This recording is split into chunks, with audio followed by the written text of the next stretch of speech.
ನಮಸ್ಕಾರ. ದೈವ ಮಾಹಿತಿ ಚಾನಲ್ಗೆ ಸ್ವಾಗತ. ನಿಮ್ಮ ನಕ್ಷತ್ರ ಹೇಳುತ್ತೆ ನಿಮ್ಮ ಮದುವೆ ಜೀವನ ಹೇಗಿರುತ್ತೆ ಎಂದು. ನಿಮ್ಮ ನಕ್ಷತ್ರಗಳು ಹೇಳುವ ಜೀವನದ ಭವಿಷ್ಯವನ್ನು ಇಲ್ಲಿ ನಾವು ತಿಳಿದುಕೊಳ್ಳೋಣ. ಅದಕ್ಕೂ ಮುಂಚೆ ನೀವಿನ್ನು ನಮ್ಮ ದೈವ ಮಾಹಿತಿ ಚಾನಲ್ನ ಸಬ್ಸ್ಕ್ರೈಬ್ ಮಾಡಿಲ್ಲ ಅಂದರೆ ಈ ಕೂಡಲೇ ಸಬ್ಸ್ಕ್ರೈಬ್ ಮಾಡಿಕೊಳ್ಳಿ. ನಾವು ನೀಡುವ ಎಲ್ಲ ರೀತಿಯ ಮಾಹಿತಿಗಳು ನಿಮ್ಮ ಮೊಬೈಲ್ಗೆ ಬರುತ್ತೆ. ಈಗ ಮೊದಲನೆಯದಾಗಿ ರೋಹಿಣಿ ನಕ್ಷತ್ರ. ರೋಹಿಣಿ ನಕ್ಷತ್ರದ ಗುಟ್ಟು ಏನೆಂದರೆ ಸುಖ ಸಂಸಾರ. ರೋಹಿಣಿ ನಕ್ಷತ್ರದಲ್ಲಿ ಜನಿಸಿದವರು ಸಂಸಾರದಲ್ಲಿ ಶಾಂತಿ ನೆಮ್ಮದಿಯನ್ನು ಹೊಂದಿರ್ತಾರೆ. ಇನ್ನು ಹಸ್ತ ನಕ್ಷತ್ರ.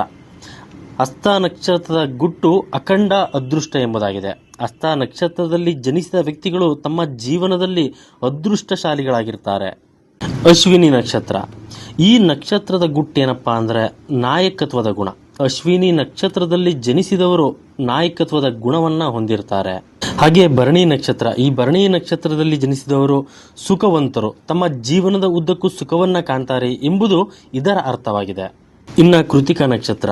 ಈ ಕೃತಿಕಾ ನಕ್ಷತ್ರದ ಗುಟ್ಟು ತೇಜವಂತರು ಎಂಬುದಾಗಿದೆ. ಪ್ರತಿಯೊಂದು ಕಾರ್ಯವನ್ನು ಉತ್ಸಾಹದಿಂದ ಮಾಡುವಂತಹ ಗುಣವನ್ನು ಹೊಂದಿರುವ ವ್ಯಕ್ತಿಗಳಾಗಿರ್ತಾರೆ. ಮೃಗಶಿರ ನಕ್ಷತ್ರ. ಅನ್ಯೋನ್ಯವಾದ ಸುಖ ಸಂಸಾರ. ಈ ನಕ್ಷತ್ರದಲ್ಲಿ ಜನಿಸಿದವರ ಸಂಸಾರದಲ್ಲಿ ಸಂಬಂಧಗಳಲ್ಲಿ ಅನ್ಯೂನತೆ ಹೊಂದಾಣಿಕೆ ಇರುತ್ತೆ. ಹಾಗೆ ಆರಿದ್ರ ನಕ್ಷತ್ರ. ಆರಿದ್ರ ನಕ್ಷತ್ರ ಸಂತಾನ ಭಾಗ್ಯ ಎಂಬುದು ಈ ನಕ್ಷತ್ರದವರ ಗುಟ್ಟಾಗಿರುತ್ತೆ.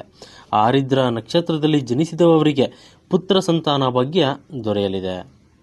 ಪುಷ್ಯ ನಕ್ಷತ್ರ. ಈ ನಕ್ಷತ್ರ ಗುಟ್ಟು ಕುಟುಂಬಕ್ಕೆ ವರದಾನ, ಕುಟುಂಬದಲ್ಲಿ ನೆಮ್ಮದಿ ಇರುತ್ತೆ. ಆಶ್ಲೇಷ ನಕ್ಷತ್ರ. ಆಶ್ಲೇಷ ನಕ್ಷತ್ರದಲ್ಲಿ ಜನಿಸಿದವರಿಗೆ ಜೀವನದ ಎಲ್ಲ ಸುಖಗಳನ್ನು ಪಡೆಯುವ ಭಾಗ್ಯ ಇದೆ ಎಂಬುದಾಗಿದೆ. ಪುನರ್ವಸು ನಕ್ಷತ್ರ. ದುಃಖದ ಜೀವನ ಎಂಬುದು ಈ ನಕ್ಷತ್ರದ ಗುಟ್ಟಾಗಿದೆ. ಪುನರ್ವಸು ನಕ್ಷತ್ರದಲ್ಲಿ ಜನಿಸಿದವರ ಜೀವನ ದುಃಖದಿಂದ ಕೂಡಿರುತ್ತೆ. ಮುಖ ನಕ್ಷತ್ರ. ಈ ನಕ್ಷತ್ರದಲ್ಲಿ ಜನಿಸಿದ ಗಂಡ ಹೆಂಡತಿ ದಾಂಪತ್ಯ ಜೀವನದಲ್ಲಿ ದೂರಾಗುವ ಸಂಭವ ಬರಬಹುದು. ಬುದ್ಧ ನಕ್ಷತ್ರ. ಗಂಡು ಮಗುವಿನ ಸಂತಾನವಾಗುವುದರಿಂದ ವಂಶವೃದ್ಧಿ ಉಂಟಾಗುತ್ತೆ. ಇನ್ನು ಪಾಲ್ಗುಣಿ ನಕ್ಷತ್ರ. ಪಾಲ್ಗುಣಿ ನಕ್ಷತ್ರದಲ್ಲಿ ಜನಿಸಿದವರಿಗೆ ಚೆನ್ನಾಗಿ ನೋಡಿಕೊಳ್ಳುವ ಮತ್ತು ಕಾಳಜಿ ವಹಿಸುವ ಮಗ ದೊರೆಯುತ್ತಾನೆ. ಚಿತ್ತಾ ನಕ್ಷತ್ರ. ಚಿತ್ತಾ ನಕ್ಷತ್ರದ ಗುಟ್ಟು ಚಿಕ್ಕ ಸಂಸಾರ. ಸಂಸಾರದಲ್ಲಿ ನೆಮ್ಮದಿ, ಖುಷಿ, ಶಾಂತಿ ಎಲ್ಲವೂ ನೆಲೆಸಿರುತ್ತದೆ ಎಂದು ಹೇಳಬಹುದು. ಸ್ವಾತಿ ನಕ್ಷತ್ರ. ಸ್ವಾತಿ ನಕ್ಷತ್ರದ ಗಂಡ ಹೆಂಡತಿಯರು ಹೆಚ್ಚು ಅನ್ಯೋನ್ಯವಾಗಿ ಇರ್ತಾರೆ. ವಿಶಾಖ ನಕ್ಷತ್ರ. ವಿಶಾಖ ನಕ್ಷತ್ರದವರ ದಾಂಪತ್ಯ ಜೀವನವನ್ನ ನೋಡಿ ಕೆಲವರು ಅಸೂಹೆಯನ್ನ ಪಡ್ತಾರೆ. ಅನುರಾಧ ನಕ್ಷತ್ರ. ಅನುರಾಧ ನಕ್ಷತ್ರದವರು ಯಾವುದೇ ರೋಗದಿಂದ ತುಂಬಿರುವುದಿಲ್ಲ. ಜ್ಯೇಷ್ಠ ನಕ್ಷತ್ರ. ಜ್ಯೇಷ್ಠ ನಕ್ಷತ್ರದವರು ಹಣದ ನಷ್ಟ ಹಾಗೂ ಕೆಟ್ಟ ಆಲೋಚನೆಗಳಿಂದ ತುಂಬಿರ್ತಾರೆ. ಮೂಲ ನಕ್ಷತ್ರ. ಮೂಲ ನಕ್ಷತ್ರದವರು ಐಶ್ವರ್ಯವಂತರಾಗಿರುತ್ತಾರೆ. ಹಾಗೆ ಪೂರ್ವಾಷಾಢ ನಕ್ಷತ್ರ. ಈ ನಕ್ಷತ್ರದವರಿಂದ ಕುಟುಂಬಕ್ಕೆ ದುಃಖ ಉಂಟಾಗಬಹುದು. ಉತ್ತರಾಷಾಢ ನಕ್ಷತ್ರ. ಈ ನಕ್ಷತ್ರದಲ್ಲಿ ಜನಿಸಿದವರಿಗೆ ಸಂತೋಷದ ಜೀವನ ಇರುತ್ತೆ. ರೇವತಿ ನಕ್ಷತ್ರ. ರೇವತಿ ನಕ್ಷತ್ರದಲ್ಲಿ ಹುಟ್ಟಿದ ಮನೆಗೆ ಸಮೃದ್ಧಿ ಮತ್ತು ಬೆಳವಣಿಗೆಯನ್ನು ಕೊಡುತ್ತೆ. ಶ್ರಾವಣ ನಕ್ಷತ್ರ. ಶಿಕ್ಷಣ, ಕಲೆ ಮತ್ತು ಸಂಗೀತದಲ್ಲಿ ಆಸಕ್ತಿವಂತರಾಗಿರುತ್ತಾರೆ.